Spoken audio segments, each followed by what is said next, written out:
Hello Tanzania, kwa majina naitwa Seif Rashidi, ni mfamasia, ni moja kati ya THO team. Tuko hapa Makurungwe dispensary kwa ajili ya kutoa huduma ya afya kwa wagonjwa ambao wamekuja kupata huduma mbalimbali ambazo hazikuweza kupatikana katika mji wao. Hivyo tuko na madaktari, tuko na famasia, tuko na manesi, tuko na timu kubwa ya kutoa huduma ya afya. Kwa kwanza naomba nianze na daktari wa meno, anaitwa Dr. Ngasa.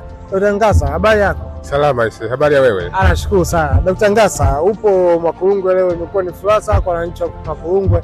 Umeonaje hali ya mwitikio wa watu na watu waliofika? Unaionaje? Aisee, mwitikio ni mzuri sana. Tunashukuru Mungu kwamba wanajamii wameweza kuitikia kwa wingi zaidi. Wapo hapa, tupo hapa kama timu tunawasaidia. Okay, wewe ni mtaalamu wa meno, unawaambia nini wananchi wa Makurungwe na wengine ambao wanahitaji kufikiwa na huduma ya meno kama wananchi wa Makurungwe siku ya leo?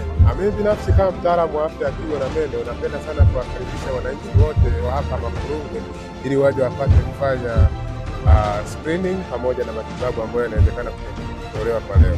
Okay, nashukuru sana daktari. Asante. Karibu sana.